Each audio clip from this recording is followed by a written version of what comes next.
Chapitre 265, le chemin pour jeter un coup d'îlot Skylion Yolkaf sentit une force immense et écrasante envelopper, pousser et tirer son corps. C'était un dieu. Il n'y avait pas d'autre façon de décrire la situation que cela. Lorsqu'il fut éjecté du train, les vitres se brisèrent, mais aucun éclat ne le toucha. Il ne s'est pas vraiment écrasé à travers la fenêtre mais a flotté dehors, comme s'il glissait sur un toboggan. Instinctivement, il saisit la poignée du sac qu'il tenait et l'étreignit, se souvenant de l'avertissement de Romine selon lequel il pourrait exploser s'il était relâché. Cependant, les vents se sont rassemblés autour de sa main, le guidant subtilement à lâcher prise sans dire un mot. C'est normal de lâcher prise. Ion a hésité, mais a finalement fait confiance à cette force et a lâché la poignée. Au moment où il l'a fait, il a commencé à tomber, tandis que le sac contenant la bombe s'est envolé à un rythme beaucoup plus rapide. En un peu plus de 2 secondes, le sac est monté plus haut que n'importe quel bâtiment d'Orazan et a explosé. Boum! L'explosion a illuminé le ciel. Je suis vivant. Cependant, le dieu n'était pas aussi gentil après l'explosion. Contrairement au léger soulèvement précédent, Ion a été brutalement rejeté dans le train, roulant sur le sol et se cognant la tête contre un siège, recevant une bosse à l'endroit où il a été touché. « Est-ce que tu vas bien ?» Alors qu'Ion secouait la tête pour reprendre ses esprits et lever les yeux, Romine se tenait là. Comme prévu, Dieu ne semble pas beaucoup favoriser les laïcs. Si c'était vrai, il l'aurait laissé exploser. Leur méchanceté apparente pourrait simplement être due au fait qu'il était un peu occupé. Répondit Romine en regardant par la fenêtre. Ce n'était pas seulement le sac d'Ion. De nombreuses bombes préparées par le pouvoir de la réalité pour ce jour-là ont été détectées et catapultées dans les airs par les yeux de l'agence de renseignement et du Panthéon, explosant ******. Les choses se font ici. Quelle est la situation dans le sud ? C'est fait ici aussi.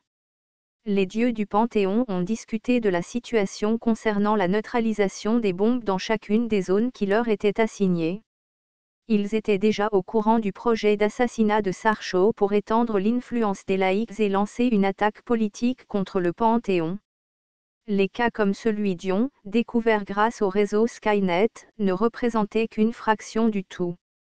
Interpréter la grande quantité d'informations qui ont fait surface, discerner leur exactitude et traiter la désinformation a nécessité beaucoup de temps et de main-d'œuvre, mais ce n'était pas un défi impossible.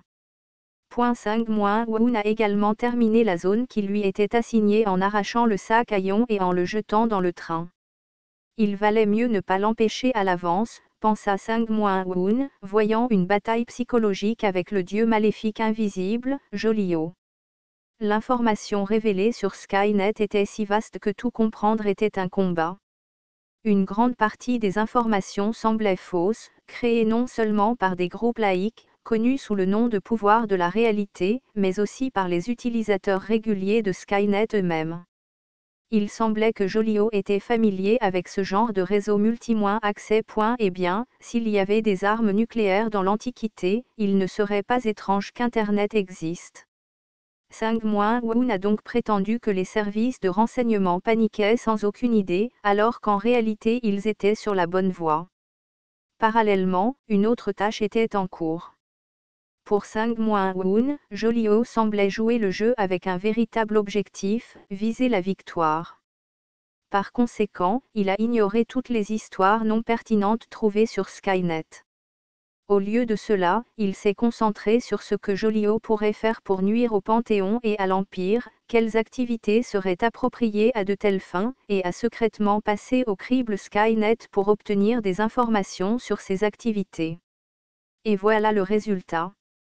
S'il avait été repéré plus tôt, il se serait retiré, ce qui aurait rendu plus difficile la détection de leurs véritables intentions. Apporterait un réel bénéfice puisque le but de l'adversaire serait resté inconnu. La tactique consistait donc à faire semblant d'être légèrement affecté tout en s'infiltrant profondément. il y avait des situations précaires, mais en réalité, les joueurs disposaient déjà de réseaux profonds et moins enracinés, dont Skynet, divers prêtres et réseaux professionnels, qu'ils pouvaient observer. L'existence de l'agence de renseignement n'était que la partie visible des réseaux gérés et perturbés par les joueurs. Pourtant, il y a des parties que je n'arrive pas à comprendre complètement. 5 Woon regarda attentivement Yon se levant dans le métro, frottant une bosse sur le front. C'était un jeune kobold normal, de capacité moyenne, plein de vitalité mais facilement découragé, et pourtant il se releva. Même si ce n'est pas encore gravé dans le marbre, il y avait une possibilité. Ça va marcher 5 Woon dit à Krampus. Et la place centrale. Nos forces spéciales sont arrivées juste à temps. 5 Woon a changé d'écran. La place centrale d'Orazan a été dévoilée. Même si on l'appelait la place centrale, elle ressemblait davantage à un parc avec de larges allées. En arrière-plan, le palais impérial reconstruit était visible et la forêt paysagée était un endroit magnifique dont se vantait la capitale. Cette place était en fait reliée au parc central, donc certaines personnes ne l'appelaient pas par un nom spécial. Au milieu de la place centrale, on aurait dit qu'il y avait eu une explosion, avec de la poussière partout. Un renard, une espèce qui ressemblait au renard, et leur plus grand héros, Aubin Mabru, réapparurent, pliant leur poncho. Puis Sarcho, le président Bugébéar du continent occidental qui était physiquement plus grand qu'Aubin, sortit du poncho d'Aubin, toussant continuellement. Quand Aubin a dit quelque chose à Sarcho, Sarcho a hoché la tête à plusieurs reprises. Puis, des coups de feu ont éclaté et plusieurs balles ont plu sur la plateforme où se tenaient les deux hommes. Aubin a légèrement retourné Sarcho et a tiré 2 coups de feu avec une arme de poing dans l'air poussiéreux, ce qui a semblé suffisant pour faire taire la prochaine salve de coups de feu. Aubin fit un geste vers Sarcho, exhortant Sarcho à rester près de lui et à descendre de la plateforme. Alors que le grand public fuyait frénétiquement, quelques courageux journalistes ont capturé la scène avec leurs caméras. Il ne fallait pas en faire trop, car il n'était pas nécessaire d'obliger tout le monde à baisser la tête devant le Panthéon ou à le suivre avec une foi profonde. Cela ne ferait que créer une rigidité inutile. Même pour ce kobold, c'est le cas. Sun Woon a rapidement commencé à enquêter sur les incidents survenus dans des zones non contrôlées. Il n'y avait aucun cas non résolu ******. Quelques jours plus tard, ils ont reçu une note. Live Kintly, j'espère que vous allez bien. J'étais également hors de moi ce jour-là. Vous avez dû voir la nouvelle, mais il semble que les choses soient réglées. Il y a eu quelques blessés, mais ils étaient légers. Le pouvoir de la réalité a répandu des rumeurs selon lesquelles les fanatiques du Panthéon auraient tenté d'assassiner le président Sarcho, mais grâce à la coopération entre le Panthéon et le président Sarcho, cette rumeur a été rapidement dissipée. Même si vous n'aviez rien dit, Night Sky regardait, alors je suppose que tout aurait été bien, mais je pense que si tu ne m'avais pas fait confiance et ne me l'avais pas dit, cela aurait pu être un gros problème. Ou peut-être pas, puisque Night Sky voit la situation dans son ensemble. Mais ne vaut-il pas mieux croire que l'âne peut changer quelque chose, plutôt que tout soit prédéterminé? Est-ce un sacrilège à dire? C'est peut-être difficile à croire, mais je me considère comme un laïc. Je ne crois pas que les dieux savent et décident de tout. Eux aussi ont des choses qu'ils ne connaissent pas et qu'ils ne peuvent pas faire. Ayant vécu si longtemps, je le sais maintenant. Je voulais juste dire que la laïcité ne consiste pas seulement à s'opposer aux dieux. Il faut peut-être considérer les dieux comme des gens ordinaires. Ils ont des pouvoirs incroyables mais ne sont pas complètement doués pour les gérer. Les événements misérables de l'histoire causés par les dieux en sont le résultat. Ils n'ont pas le droit de le faire, mais je ne pense pas qu'il soit juste de les voir toujours intentionnellement nous conduire dans une mauvaise direction. Alors, que diriez-vous de trouver votre propre chemin? PS, la réponse à la question que vous vouliez connaître. Cette fée n'était pas directement impliquée dans cet incident. Yon se sentit soulagé en lisant la dernière phrase, mais trouva la note quelque peu perplexe dans l'ensemble. Mon propre chemin. Yon réfléchit un instant, puis réduisit la fenêtre Skynet de son système d'exploitation. Cela a mis en évidence les nombreux documents qu'il avait organisés. En les regardant à nouveau, ils semblent plus clairs. Yon a pu comparer des matériaux qui avaient été négligés ou mal compris dans le passé et les examiner sous un nouvel angle. Il s'est mis au travail comme d'habitude. Est rentré chez lui et s'est assis devant son ordinateur pour revérifier, examiner et réviser divers documents. Au moment où la 3e version était terminée, elle méritait d'être qualifiée de thèse, et une semaine plus tard, avec la 4e version, la logique lui semblait parfaite. Eh bien, c'est tout pour moi, je suppose. Malgré la possibilité de problème, Yon, étant resté éveillé toute la nuit, s'est frotté les yeux et a apporté l'article à l'Agence impériale de l'aéronautique et de l'espace. Il y fit plusieurs copies et les déposa dans les bureaux des collaborateurs qui avaient auparavant manifesté leur intérêt pour ses recherches, puis commença sa journée de travail. Environ 30 minutes avant l'heure du déjeuner, Yon reçut un appel téléphonique. Division administrative 2, Yon Yolkaf parlant. Comment puis-je aider? C'est Sejin. Où es-tu? Excusez-moi. Yon ne connaissait qu'une seule personne nommée Sejin, et ils n'étaient pas particulièrement proches, ils se connaissaient simplement.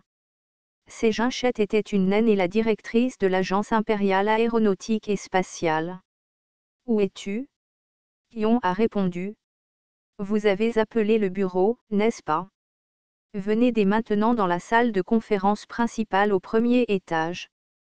Yon, déconcerté par la convocation du haut fonctionnaire, entra dans la salle de conférence, se demandant à quelle mission on l'envoyait. La salle de conférence était calme. Sejin était assise en bout de table, et autour d'elle se trouvaient des érudits dont il reconnaissait les noms. Il regardait attentivement les documents compilés. Certains d'entre eux discutaient tranquillement entre eux. Sejin demanda comme s'il était en colère. « As-tu écrit ceci ?» Elle montra une pile de papier au bout de la table, que les érudits lisaient. Yon vérifia et hocha la tête. « Ah oui. » C'était une pile plus grosse que ce qu'il avait copié le matin. Sejin hocha la tête et soupira. « Quoi qu'il en soit, puisque je vous ai appelé, jetez un œil. Je devrais aller au palais voir Sa Majesté maintenant. Ou devrais-je m'adresser à l'agence de renseignement? Est-ce que ce serait plus rapide dans ce cas? Il n'y a pas de procédure appropriée dans ce pays. Nos ancêtres sûrement. En grommelant, Sejin sortit de la salle de conférence. Yon la regarda claquer la porte et partir, puis se tourna maladroitement vers les érudits. De quoi s'agit-il? Yolika, un gnoll, 5 ans plus jeune qu'Yon et chef de la division d'observation astronomique de l'Agence impériale de l'aéronautique et de l'espace, a déclaré. Monsieur, j'ai une question sur votre récente étude, utilisation des variations de marée pour comparer la masse lunaire. Oh, s'il te plaît, parle librement. Je le suis déjà. Droite. Mais je ne pense pas que tous ces gens soient ici juste pour discuter de mon article, n'est-ce pas? La question est-elle longue? J'ai du travail à finir dans la division administrative avant midi. Yolika fronça légèrement les sourcils. Vous ne pouvez pas partir d'ici aujourd'hui. Pardon? Le Panthéon a lu votre thèse? Pas seulement l'Agence impériale de l'aéronautique et de l'espace, mais l'Empire, non, le sort du monde entier en dépend. Si votre thèse est vraie. Yolika a parlé au nom des autres érudits. Ce n'est qu'à ce moment-là que Yon a réalisé l'impact de son article. Cela signifie que derrière notre lune, le dieu maléfique d'une 2e lune nous menace. Astérisque astérisque astérisque au-delà du ciel, au-dessus de ces ténèbres où la puissance du Panthéon n'atteignait pas, une lune d'argent contemplait la planète Avartin-, un monde oublié divisé en 4 continents. Mais sur la lune d'Avartin, il ne restait que des ruines.